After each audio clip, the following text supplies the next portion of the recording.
inability to meet future demands.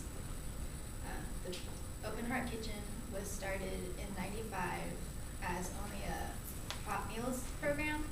It wasn't until 2002 that the community brought to our attention that there are children going home hungry over the weekends.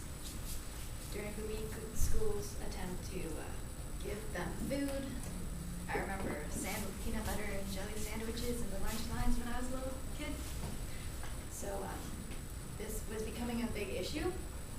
So in 2002, we started making 75 lunches for the worst off school.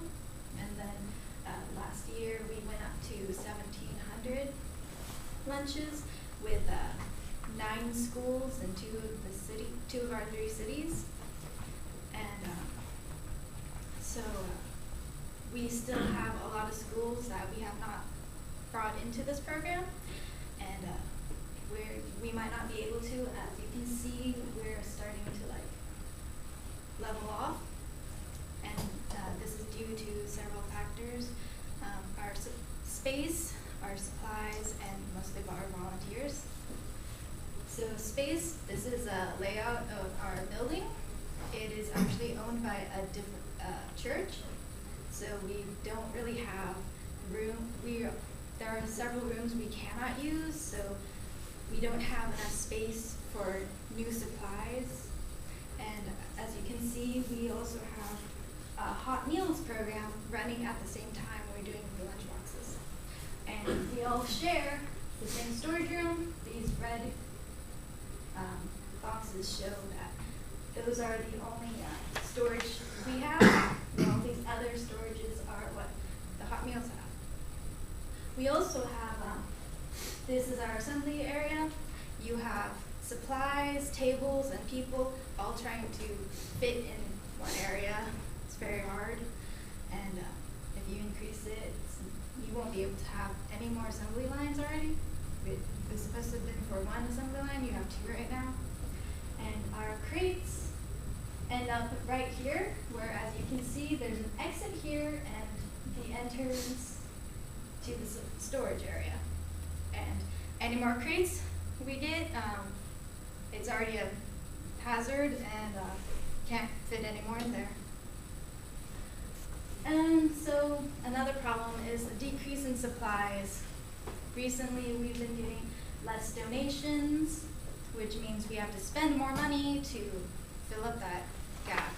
Except now we're also having to deal with health issues. It has become a larger concern. So healthier foods are a lot more expensive, and so our supplies are going down. Right now, it's not a problem with, we just have to choose wisely on what we buy. We stopped getting more snacks, but eventually this could have a potential of decreasing our lunches. And our third problem is our decrease in volunteers. We want volunteers to come back because then they know what they're doing. We don't have to supervise them as much. And then they can help new volunteers. But we have a decrease in our volunteers coming back due to some bad management. So we have new volunteers who aren't really comfortable with what they're doing, and that takes up more time for you to do the same amount of work. You have the same amount of lunches, more time going into making them. You end up with really annoyed volunteers who are like, I didn't sign up to be here for a whole day or more. So that decreases your volunteers even more. So with these issues, we're fine right now, but there are so many more programs and schools that we want to bring into this, because we made a promise to our cities that we would feed the hungry.